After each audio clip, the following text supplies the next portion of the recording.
পলিথিনের ছাউনি, নিচে সারি সারি বেঞ্চ, আর সেই অস্থায়ী শ্রেণীকক্ষেই চলছে শিশুদের পড়াশোনা। বাগেরহাটের মোড়লগঞ্জের পশ্চিম তেলিগাতি সরকারি প্রাথমিক বিদ্যালয়ের চিত্র এটি। 5 বছর ধরে 96 শিক্ষার্থীর পাঠদান চলছে এমন জরাজীর্ণ পরিবেশেই। 2022 সালে বিদ্যালয়ের পুরনো ভবনটি নিলাম প্রক্রিয়ায় অপসারণ করা হয়।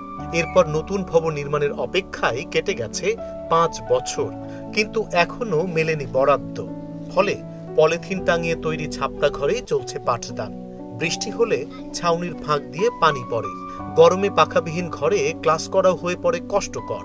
পরিস্থিতি এতটাই নাজুক, বৃষ্টির সময় শিক্ষক শিক্ষার্থীদের আশ্রয় নিতে হয় ছোট্ট অফিস কক্ষে।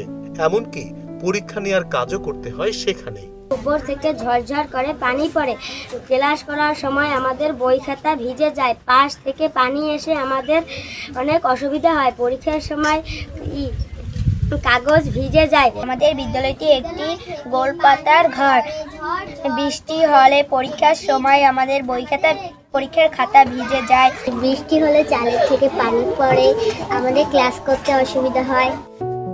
রোদ বৃষ্টির এমন পরিবেশে পড়াশোনা করতে গিয়ে শিক্ষার্থীদের একটি দাবি, দ্রুত নির্মাণ করা হোক নতুন ভবন। কি পরিমাণ ভাবে পানি পড়ে তো স্কুলে কালকে আসতে পারি নেই, ছেলে পড়ে গেছে। পরশুদিন যে বৃষ্টি হয়েছে, এই পরপরে কতদিন বৃষ্টি হচ্ছে, এই বৃষ্টিতে উঠোনে দাঁড়ানো যায়, মানে বারান্দায় দাঁড়ানো যাচ্ছে না। আমরা যে ছেলে মেয়ে বাচ্চারা এখানে যে স্কুলে আসবে বা নিয়ে আসবো এমন কোনো কায়দা আমাদের নেই। আমাদের স্কুলের সামনে একটা খাল আছে, তো খালটা আপনার দেখা যায় একটা কাঠের পোল, তো ভেঙে গেছে।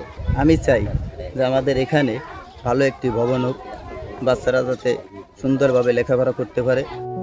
বিদ্যালয়ে পড়াশোনার পরিবেশ ভালো হলেও দীর্ঘদিনের এই দুর্ভোগে অনেক অভিভাবক সন্তানদের অন্য স্কুল কিংবা মাদ্রাসায় ভর্তি করিয়ে দিচ্ছেন। শুধু ভবন নয়, শিক্ষক সংকটও তীব্র। 6টি পদের বিপরীতে কর্মরত মাত্র 3 জন। 2024 সাল থেকে প্রধান শিক্ষকের পদও শূন্য। এর মধ্যে 2025-26 শিক্ষাবর্ষ থেকে সহকারী শিক্ষকের আরও 2টি পদ খালি হয়েছে। 2 শিফটে 3টি শ্রেণীর পাঠদান চালাতে গিয়ে তাই বাড়তি চাপ সামলাতে হচ্ছে শিক্ষকদের। শ্রেণী কার্যক্রম চালানোর জন্য আমাদের কোনো ভবন নেই। এক প্রকারে খোলা আকাশের নিচেই আমরা ক্লাস পরিচালনা করে আসছি দীর্ঘদিন ধরে। আমরা অনেকবার অনেক জায়গায় দৌড়াদৌড়ি করছি, ডিপিও ম্যাডামের কাছে গেছি, টিও স্যারের কাছে গেছি, এটিও স্যার তো পরিদর্শন করে গেছেন, তা আমরা কোনো সুরাহা পাইনি। অত্র ইউনিয়নের মধ্যে 15টা স্কুলের মধ্যে এই বিদ্যালয় থেকেই একমাত্র 2টা বৃত্তি পাইছে। আর এই যেটা কিন্তু আশেপাশে বিদ্যালয় থেকে অনেক, এরপরেও যে আমরা কেন অবহেলা শিক্ষা মনে হয় যেন সরকার আমাদের দেখার মতন আমাদের কোনো অভিভাবক নেই, কোনো গার্ডিয়ান নেই। আমরা বারবার আবেদন করেছি, আমরা সরকারের কাছে বারবার গেছি, কিন্তু কোনো ভাবেই আমরা যেন পেরে উঠতেছি না। বিদ্যালয় কর্তৃপক্ষ বলছে নতুন ভবনের জন্য একাধিকবার সংশ্লিষ্ট দপ্তরে আবেদন করা হয়েছে।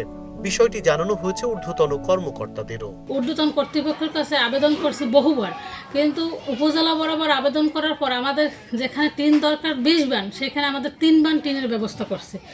3 বান টিনে তো আর এই ঘর মেরামত করা, সংস্করণ করা কোনোভাবেই সম্ভব না।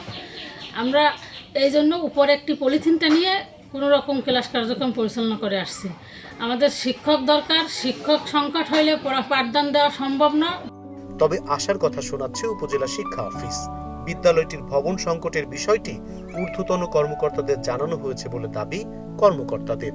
আমরা এই বিদ্যালয়ের নামের তালিকা, ঝুঁকিপূর্ণ নামের তালিকায় এই স্কুলের নাম আমরা অধিদপ্তরে পাঠিয়েছি।